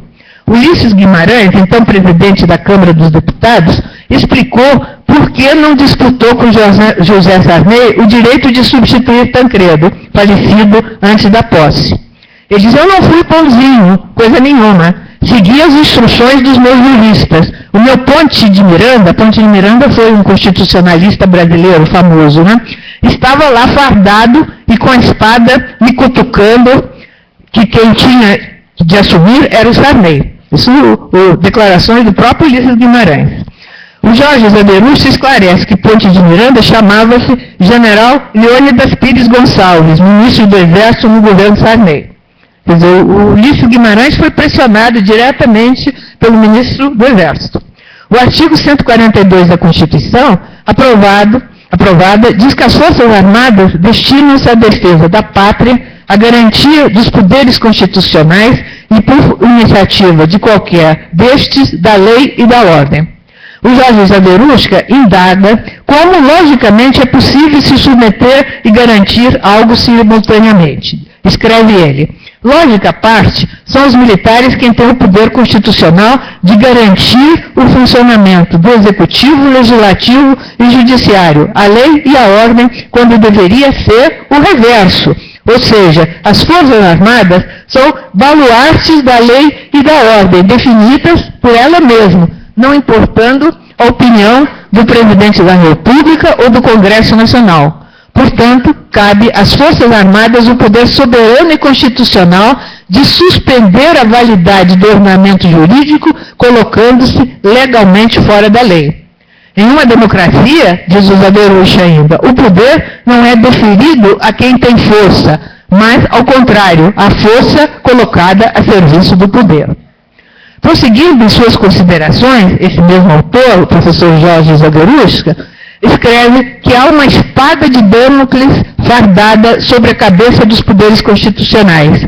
Tais poderes estão sendo constitucionalmente lembrados de que eles podem ir até onde as Forças Armadas acharem conveniente. Zaderushka lembra que na primeira versão do artigo 142, os militares perderam o papel de guardiães da lei e da ordem. Isso irritou tanto os militares que o ministro do Exército, o Leônidas Pires Gonçalves, ameaçou zerar todo o processo de redação constitucional. Em consequência, temerosos, os constituintes acharam por bem ceder. O papel de garantiradores da lei e da ordem voltou a aparecer na nova versão do referido artigo. Vale a pena transcrever as considerações a respeito desse estudioso do tema, né, esse professor Jorge Zaderushka. Escreve ele: para que tal capitulação, ou seja, dos constituintes, né, perante os militares, ficasse dourada, o Congresso optou por conceder tanto ao Judiciário quanto ao Legislativo o direito de pedir a intervenção das Forças Armadas em assuntos domésticos. A não especificar qual instância do Judiciário poderia convocar os militares, a Constituição nivelou os poderes do presidente do Supremo Tribunal Federal ao de um juiz iniciante em uma pequena cidade. Do mesmo modo, equiparou o presidente do Congresso a um parlamentar em seu primeiro mandato. Em novembro de 88, um juiz do 3º Distrito de Volta Redonda, no Rio de Janeiro, solicitou ao Exército que garantisse a execução do mandato de reintegração de posse da Companhia Siderúrgica Nacional. A ação castrense resultou na morte de 3 operários que se encontravam na serraria da usina. Ante as críticas internas e externas à corporação militar, o Congresso aprovou em 23 de julho de 1991 a Lei Complementar número 69. Tal lei concedeu apenas ao Executivo o direito de pedir a intervenção militar interna. A novidade introduzida é que apenas os presidentes do Senado, da Câmara dos Deputados e do STF podem pedir a intervenção militar. No entanto, o Executivo tem o direito de vetar qualquer pedido. Jorge Zaderucha conclui que o Executivo, tal como na Constituição de 1967-69, ou seja, a Constituição da ditadura, continua a ser o único poder constitucionalmente autorizado a enviar tropas para intervir em assuntos internos. Cabe assinalar que a Constituinte de 88 manteve o arcabouço jurídico da doutrina de segurança nacional, pois a Lei de Segurança Nacional não foi abolida, podendo ser utilizada a qualquer momento quando for do interesse dos donos do poder. A gente até esquece, muita gente não está lembrando, mas a Lei de Segurança está aí, a mesma da ditadura. Em março de 2008, o Ministério Público Federal denunciou 8 membros do MST, o Movimento dos Trabalhadores Sem Terra, por integrarem agrupamentos que tinham por objetivo a mudança do Estado de Direito, a ordem vigente no Brasil, e praticarem crimes por inconformismo político. Delitos capitulados na Lei de Segurança Nacional. Quer dizer, quando querem, aplicam a Lei de Segurança Nacional, como também o artigo 142. A conclusão que eu tiro de tudo isso: as advertências levantadas por Luiz Carlos Prestes antes, durante e após os trabalhos da Constituinte 88, a respeito da presença e do domínio do poder militar na vida nacional e da necessidade de abolir a Lei de Segurança Nacional e o entulho da legislação fascista implantada no Brasil durante os 21 anos da ditadura militar, para assegurar a conquista de um regime democrático, mesmo nos marcos do sistema capitalista, são confirmadas pela realidade dos nossos dias atuais. 30 anos após a promulgação da Constituição de 88, permanecemos reféns da tutela militar, com o artigo 142 da Constituição em plena vigência, voltando inclusive a ser utilizado contra manifestações populares, e a Lei de Segurança Nacional sendo mantida como uma espada de Damocles sobre a cabeça de todos os brasileiros. Podemos afirmar, na minha opinião, que a democracia hoje existente no Brasil se aproxima cada vez mais de um regime de exceção. Tutela militar sobre os poderes da República, permanência da Lei de Segurança Nacional, lei da anistia garantidora da impunidade dos torturadores, de uma maneira geral, manutenção do arcabouço jurídico da doutrina de segurança nacional. Então, eu acho que são questões muito atuais para a gente pensar bastante e não ficar repetindo, como a mídia faz, que temos, estamos comemorando 30 anos de uma Constituição soberana, de uma Constituição democrática, quer dizer, isso aí tem que ser muito relativizado, né, gente? E diante da situação que nós estamos vivendo no momento, eu acho que estamos cada vez mais próximos de um regime, efetivamente, de exceção. Bom, agradeço a atenção, estou à disposição de vocês para controvérsias, para outras opiniões, para perguntas, enfim, à disposição. Obrigada.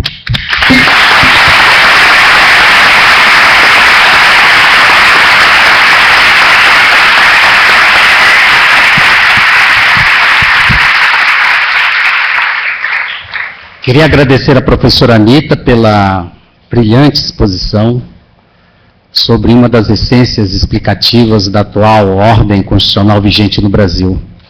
Como ela mesma já disse, vocês tiveram a oportunidade de ver de forma tão sistemática, né, os elementos da ditadura militar que sobreviveram e se fazem presente no atual Estado constitucional brasileiro. Portanto, de acordo com a organização dos trabalhos, nós vamos agora abrir ao público. Eu pediria, por gentileza, que todos aqueles que quiserem fazer uso da palavra, dissesse o nome, por favor, possivelmente a institucionalidade a qual pertence.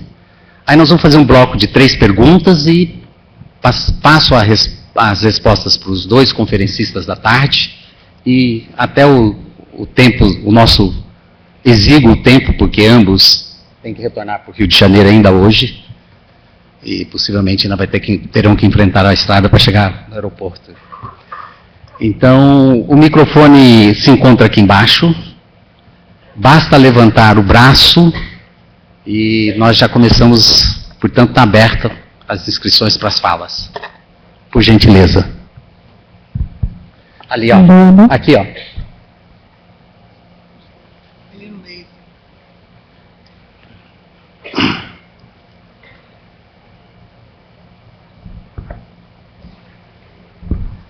Meu nome é Marcela, eu faço cursinho aqui em São Carlos.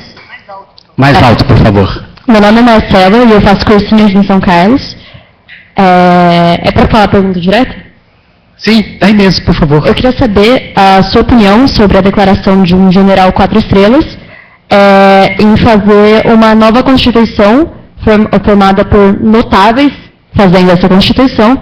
Se você acha, assim, você acha isso viável de ser chamado de democrático ou algo cabível no atual mundo que não permeia mais uma situação de Guerra Fria, etc. Ok. Outra inscrição, vamos fazer um bloco de 3, por favor?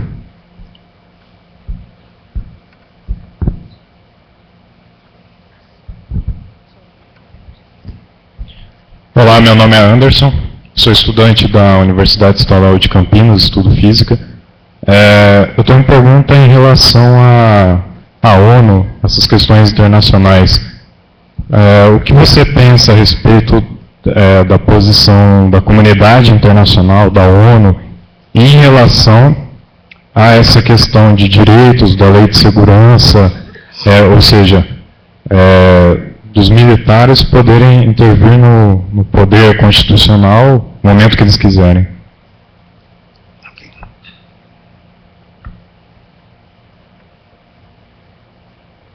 Tá, então vamos às 2 respostas, as 2 perguntas que foram formuladas. Se após as suas respostas ainda tiver alguma, nós ainda temos um tempo. Pode ser assim, Anitta? Ok. Anitta, a palavra é sua. Jovem ali se referiu. Marcela, né? Marcela se referiu às declarações do general Mourão, né? Então, realmente, eu acho que de democrático não tem nada, né? Quer dizer, efetivamente, imaginar uma constituinte feita por notáveis, né? Foi, aliás, o que o Sarney fez, né? Nos anos 80, né, e foi criticada aqui pelo Prestes, e eu já me referi a isso. Quer dizer, para você ter uma constituinte minimamente democrática, você tem que ter participação popular. Inclusive, eu acho difícil hoje, na situação atual, eleger uma constituinte democrática, porque a verdade é que o voto, né, está muito controlado por quem tem dinheiro. Então a gente vê já pesquisas recentemente feitas aí revelam que o Congresso Nacional que vai ser eleito agora vai ser praticamente o mesmo desse que nós já temos aí, que nós estamos vendo, né, como funciona. Quer dizer, são o poder financeiro, né, aí, o poder econômico, né, determinando as oligarquias, né, determinando, né, os candidatos que vão ser eleitos. Então é muito difícil, eu acho que enquanto não houver organização popular, povo organizado, realmente influindo nos acontecimentos, para garantir uma eleição efetivamente democrática, que representantes do povo vão para essa constituinte, qualquer constituinte que se eleja no momento vai acabar sendo uma nova representação dessas classes dominantes, dessas oligarquias. No Nordeste, então, isso é extremamente visível. São verdadeiras, assim, é o nepotismo, né? São as famílias oligárquicas que estão elegendo, uns vão morrendo e as novas gerações vão assumindo. Então, isso aí, né, para quebrar isso, gente, só com organização popular, que, aliás, era uma coisa que o Prestes falava muito também nesses anos 80. A necessidade de organização popular, de consciência popular, para poder, né, realmente influir nos acontecimentos, senão não se influi nos acontecimentos. Quer dizer, então, eu acho que, resumidamente, é isso. Quanto a essa questão dos direitos dos militares, né, intervirem, isso tem havido, inclusive, posições da ONU, né, de várias entidades aí, da ONU garantidoras dos direitos, né, humanos, agora essa questão aí do processo do Lula, né? Enfim, tem tido posições contrárias às medidas que estão sendo tomadas aqui pela justiça brasileira, e justamente porque não tem, o movimento popular, na minha opinião, é muito débil, muito fraco, não tem força para intervir nos acontecimentos, né? O Supremo não dá a mínima importância, né? E o TSE também não dá, o Supremo, o Tribunal Eleitoral também não dá importância a esses vereditos, a essas opiniões que vêm, decisões, inclusive, que o Brasil devia cumprir, né, porque o Brasil tem convênios assinados, né, com essas instituições internacionais e está descumprindo exatamente, na minha opinião, por causa disso. Não tem pressão popular para exigir que seja cumprido. Então, esses senhores aí que estão, né, a serviço dos interesses do grande capital fazem o que bem entende, o que interessa a eles. Né? Acho que é isso, basicamente. Bom, novas inscrições, por favor. Temos duas lá, ó, por favor. Tá, tudo bem. Não esqueça os nomes, por gentileza.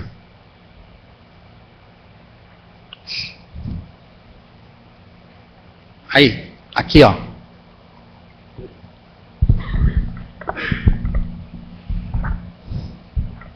Boa tarde, meu nome é Lucas Paulino, faço mestrado na Unesp de Araraquara em Ciências Sociais. Em primeiro lugar, queria dizer que é emocionante estar na presença da Anitta aqui. Foi uma fala muito bonita e queria ressaltar também o testemunho que está na frente de uma sobrevivente do Holocausto. Isso é emocionalmente indescritível.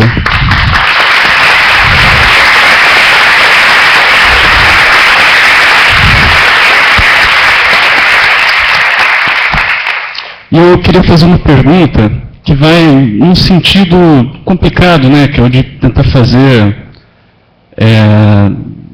previsões, né, essa coisa assim. Mas eu queria perguntar assim, na sua opinião, o que você acha que o seu pai teria achado de 2013, na época em que as manifestações começaram a acontecer, que teve aquele otimismo, e depois, na medida em que foi tomando o rumo que tomou, até chegar nos acontecimentos que, né, culminaram no golpe. E o que ele teria achado nesse processo, do começo até o fim? Você já refletiu sobre isso? Enfim, era essa a minha pergunta. Muito obrigado pela sua presença aqui em São Carlos.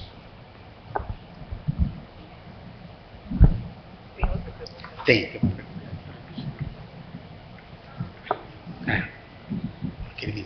Oi. Meu nome é Júlia, eu sou estudante. Mais alto, por favor. Meu nome é Júlia, eu sou estudante. E a pergunta que eu gostaria de fazer é a respeito da legitimidade da democracia.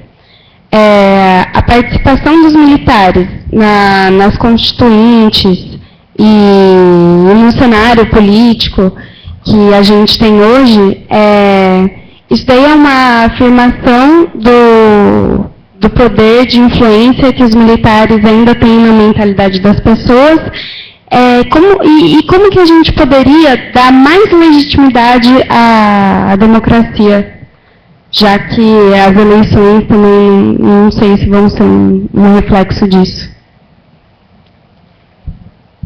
Sei lá. Obrigado. Tem mais uma aqui. E dado o horário, vamos lá, agora me lembrado aqui pelo... nós vamos encerrar depois dessas três com as respostas da professora, por causa do horário do voo deles de volta para o Rio de Janeiro. E ainda vai ter uma sessão de autógrafo dos dois livros, quem teve o prazer de adquiri-los lá na frente, tá ok? Por favor, a palavra é sua. Boa tarde a todos e todas. Meu nome é Pedro, eu estudo Engenharia Ambiental aqui na USP de São Carlos. E a minha pergunta vai no sentido, gostaria de saber a opinião da professora sobre os riscos à democracia brasileira com a possibilidade de eleição do deputado Jair Bolsonaro e sua proximidade com os militares, tendo inclusive um general como seu vice. Anita, a palavra é sua, por favor. Bom, Lucas, né? Eu agradeço aí a homenagem, né? Olha, eu acho muito complicado falar em nome dos mortos, né? Quer dizer, eu não me arvoro a tanto. Sem dúvida, eu sempre tive, nos últimos 30 anos, 32 anos da vida do meu pai, eu tive muita identidade com ele, convivi muito, fui inclusive assessora dele, então, enfim, me identifico muito com as posições dele, né? Mas, de qualquer maneira, não me arvoro em falar em nome dele, né?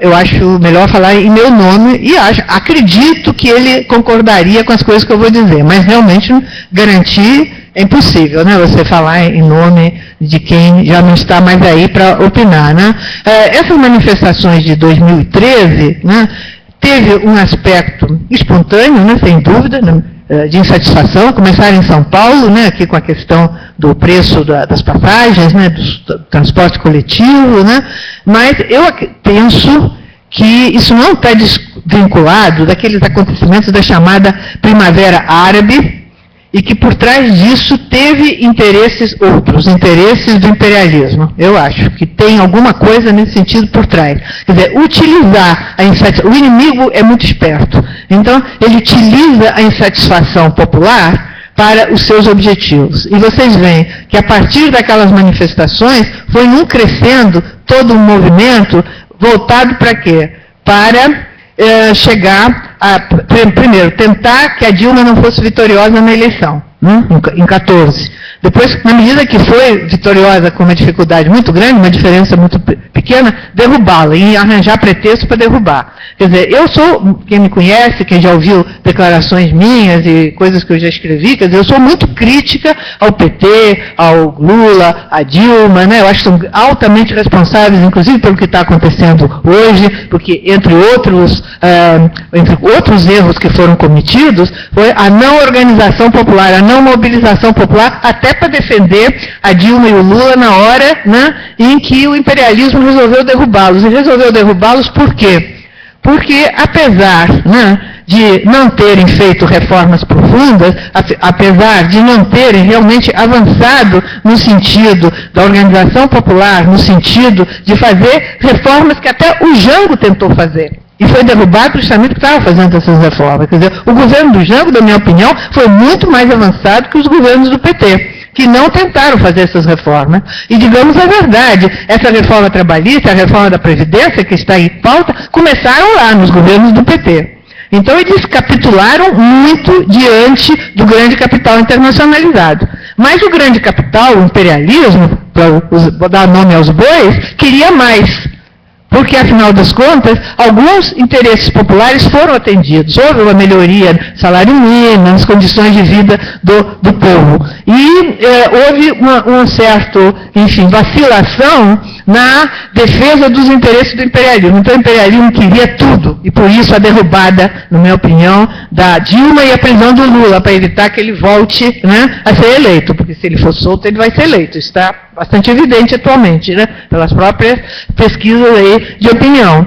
Então, eu acho que esse movimento todo foi no sentido do capital financeiro no momento de crise, o grande capital, né, no momento de crise, os monopólios internacionais, tomarem conta definitivamente do Brasil, acabar com qualquer independência nacional. Quer dizer, a nossa soberania nacional está sendo violentamente prejudicada, violentamente atacada por esse governo Temer. Que ele está fazendo, o golpe foi dado, esse golpe jurídico parlamentar, né, há 2 anos atrás, foi dado justamente com esse objetivo, de implantar, né, um governo que desse prosseguimento à venda do país. Então, é a Petrobras, são todas as empresas estatais que não tinham sido ainda privatizadas, sendo privatizadas, as universidades, né, tentando privatizar as universidades. Quer dizer, então, é toda uma política que corresponde aos interesses do grande capital e os interesses dos trabalhadores. Quer dizer, aquelas conquistas que ainda existiam, que não tinham acabado,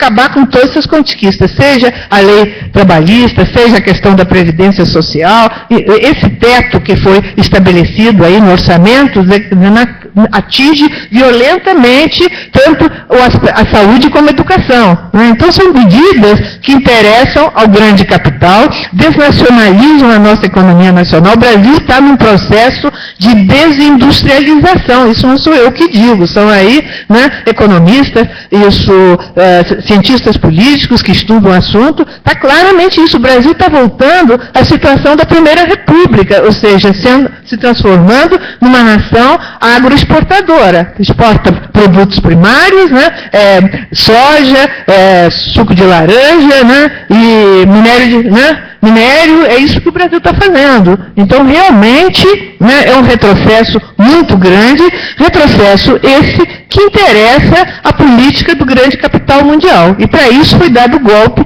e eu acho que nessas manifestações de 2013, opinião minha, eu não posso atribuir isso ao Prestes, isso, houve dedo do imperialismo se aproveitando da insatisfação popular. Quer dizer, o que eu posso dizer é isso.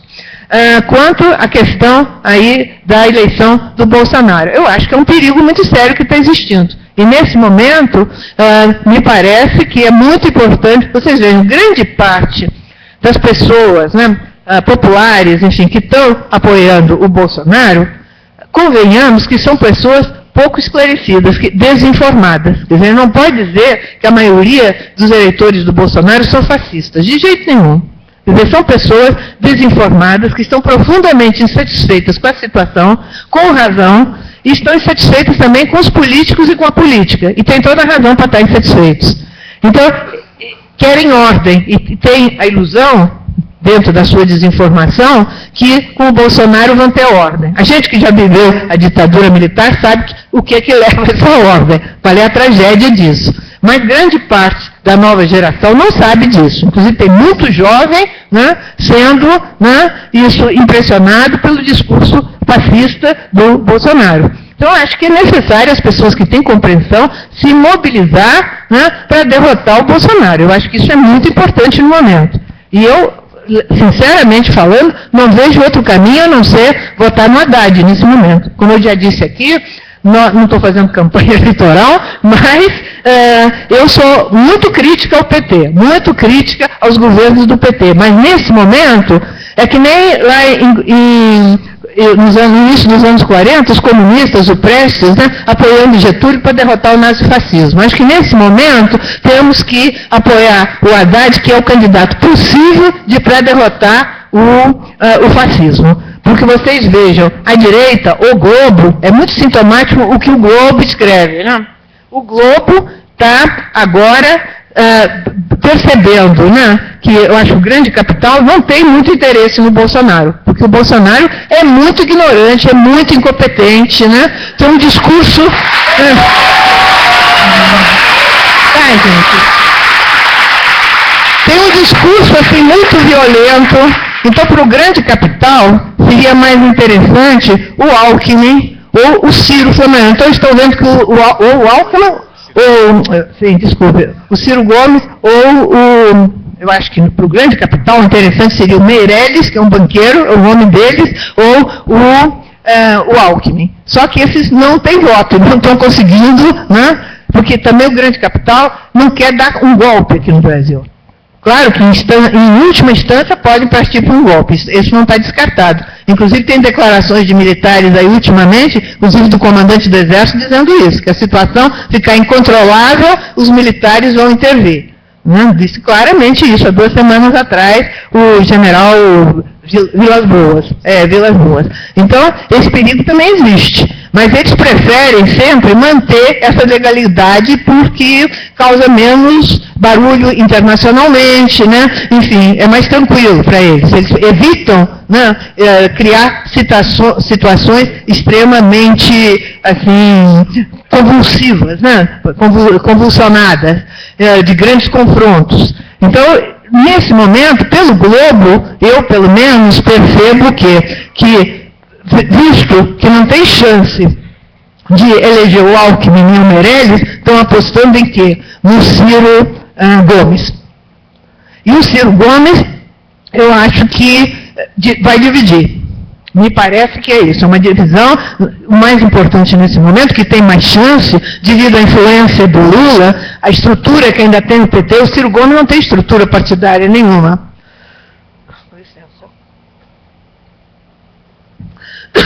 A estrutura partidária do PDT é extremamente débil. Então, o que tem condição de realmente tentar derrotar o Bolsonaro, eu acho que é o Haddad. Gostemos ou não gostemos dele. Essa é a outra questão. Eu tenho muitas restrições, mas acho que nesse momento é importante, inclusive, no primeiro turno, dar esse tipo de voto. Porque se não se votar no Haddad no primeiro turno, pode acontecer que se eleja um candidato que depois vai ser derrotado pelo Bolsonaro, que é o Ciro. Então, eu acho que para garantir que no segundo turno se derrote o Bolsonaro, seria necessário, desde o primeiro turno, votar no Haddad. É uma opinião, né? Claro que eu acho que muita gente discorda e pode discordar, né? Mas, na minha opinião, é isso. No momento, tem que concentrar força para derrotar o fascismo, derrotar o mal pior, que é o Bolsonaro. E, nesse sentido, eu acho que não tem outra alternativa. É a realidade que está nos mostrando isso. A gente tem que discutir. Na medida em que não tem no movimento popular para realmente influir nos acontecimentos, dentro do contexto das condições, das circunstâncias atuais, não tem outro jeito. Ou vota no Haddad para derrotar o Bolsonaro, ou corremos um grande risco do Bolsonaro ser eleito. Eu vejo a coisa dessa maneira. Mas não estou falando em nome do Prestes, pelo amor de Deus. Bom, em nome da biblioteca, eu quero agradecer muitíssimo a participação de todos vocês. Quero agradecer os meus convidados, né, pela biblioteca, o Marcos César pela brilhante palestra, a professora Anita, e mais uma vez, que institucionalmente isso já foi feito, mas eu quero fazer isso de coração, agradecer a generosidade da professora Anita de doar esse acervo magnífico que nós ganhamos e que vai ser uma referência para o Brasil e para o mundo, que preserva a memória política e intelectual desse grande personagem do século XX, foi Luiz Carlos Prestes. Hoje de manhã, lá na inauguração, foi uma emoção geral. Então eu queria que depois, um dia, se vocês tivessem a oportunidade de ir até o 5º andar, e vocês vão ver ambas as coleções que nos orgulham muito. De um lado, Florestan, do outro, o Prestes. E agora, por conta da nossa programação e também da exiguidade do tempo, nós vamos fazer a sessão de autógrafos e, por favor, nos instrua como vamos proceder. Obrigada, então, professora Marílio, pela sua participação.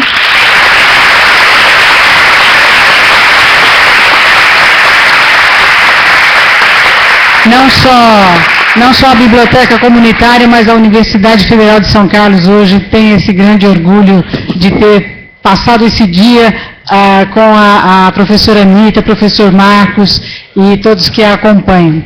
Eu gostaria só de orientar para que quem já adquiriu o livro vá formando a fila, para que a gente ela não comece a dar os autógrafos aqui, a gente já vai indo lá para cima para ficar mais organizado, porque eles só têm 1 hora para fazer isso. Muito obrigada.